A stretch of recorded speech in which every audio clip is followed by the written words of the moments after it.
Bonjour à tous, aujourd'hui on plonge dans la pensée d'une philosophe essentielle pour comprendre notre époque, Hannah Arendt. Une femme qui, dans son livre « La crise de la culture », a mis des mots justes sur quelque chose que nous ressentons tous, la perte du sens commun, la défiance envers les institutions et ce malaise diffus d'un monde qui doute de lui-même.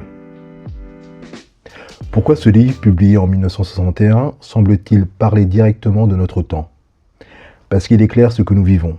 La crise de l'école, la crise du politique, la crise de la confiance.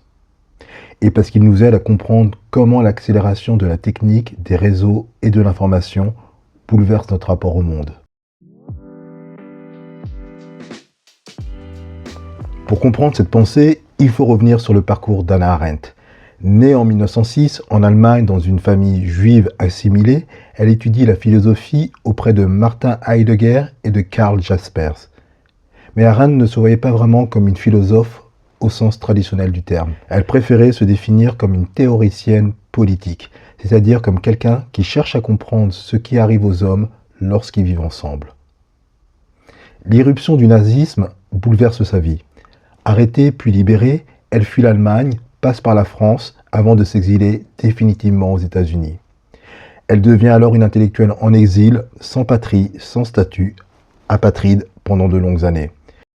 Une expérience qu'elle élèvera au rang de concept, le statelessness en anglais, ou cette situation d'être dans l'état de sans-état. Pour Arendt, cette expérience d'être privé d'appartenance politique n'est pas une simple question administrative, c'est une perte de monde. Sans communauté, sans loi, sans cité, les individus perdent le droit d'avoir des droits. C'est la tragédie du XXe siècle. Des millions d'hommes et de femmes, réfugiés, déchus de nationalité, réduits à une existence nue sans reconnaissance politique. Elle écrit à ce sujet que, depuis les traités de paix de 1919 et 1920, les réfugiés et les apatrides se sont attachés comme une malédiction à tous les États nouvellement créés à l'image de l'État-nation. Toute son œuvre naîtra de cette expérience. On pourra citer les origines du totalitarisme, la condition de l'homme moderne, puis la crise de la culture. Arendt cherche avant tout à comprendre ce qui nous arrive, à penser les ruptures du siècle sans céder ni au désespoir, ni à l'idéologie.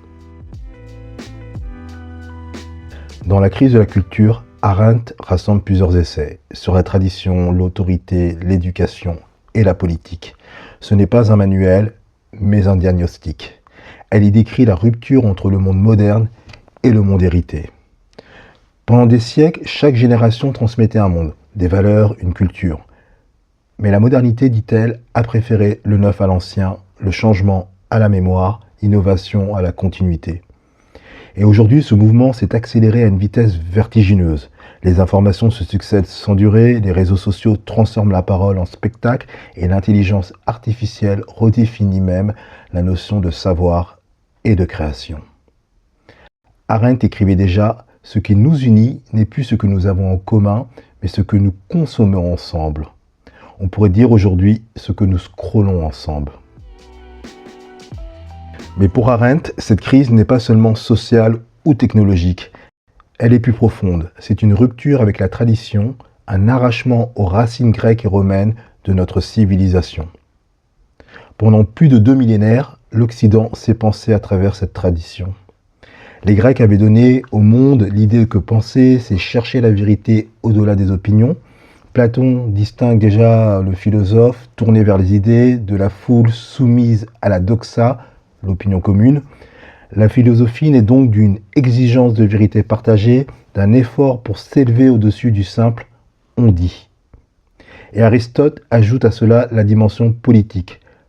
L'homme est un zoon politikon, nous dit-il, un être de parole et de délibération.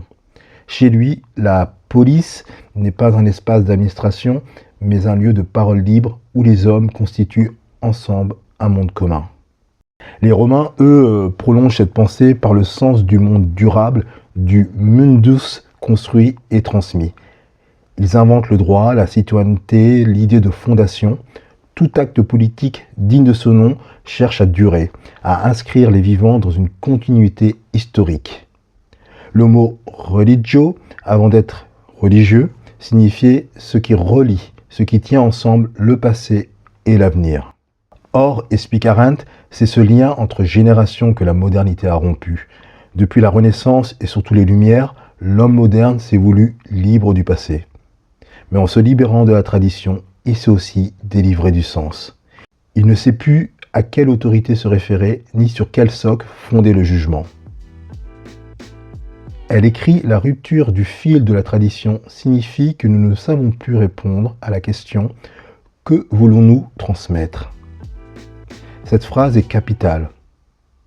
Arendt ne dit pas qu'il faut revenir à la tradition ni la vénérer. Elle dit que sans tradition, nous vivons dans un présent sans épaisseur, un temps plat, sans mémoire ni horizon. Nous avons hérité d'un monde dont nous avons oublié l'esprit. C'est pourquoi penser avec Platon, Aristote, Cicéron ou les autres n'est pas s'enfermer dans le passé. C'est retrouver le mouvement de la pensée elle-même, cette capacité de jugement et de transmission qui donne sens à la culture. Et Arendt met en garde. Lorsque la tradition s'effondre, la pensée devient pure logique, le savoir devient information et la culture devient consommation. La technique, en accélérant tout, a remplacé la mémoire par la nouveauté. Et nous, parfois, nous croyons avancer alors que nous tournons en rond dans un présent perpétuel. Cette rupture, Arendt la voit particulièrement à l'école. L'école, dit-elle, n'est pas un simple lieu d'apprentissage, c'est le pont entre le monde des adultes et celui des enfants. Et ce pont s'effondre. Nous refusons d'assumer la responsabilité du monde devant ceux qui viennent après nous. Nous ne savons plus quoi transmettre ni comment. Aujourd'hui, les élèves sont connectés à tout sauf au monde réel. Ils apprennent à cliquer avant de comprendre, à répondre avant de penser. Et l'école devient un lieu d'adaptation plutôt qu'un lieu d'élévation. La crise de l'école, pour Arendt, c'est d'abord la crise du monde adulte, celui qui n'assume plus d'être garant du sens. Et cette crise touche aussi la politique. La politique dans son sens grec originel. C'est l'art d'agir ensemble, de délibérer, de décider.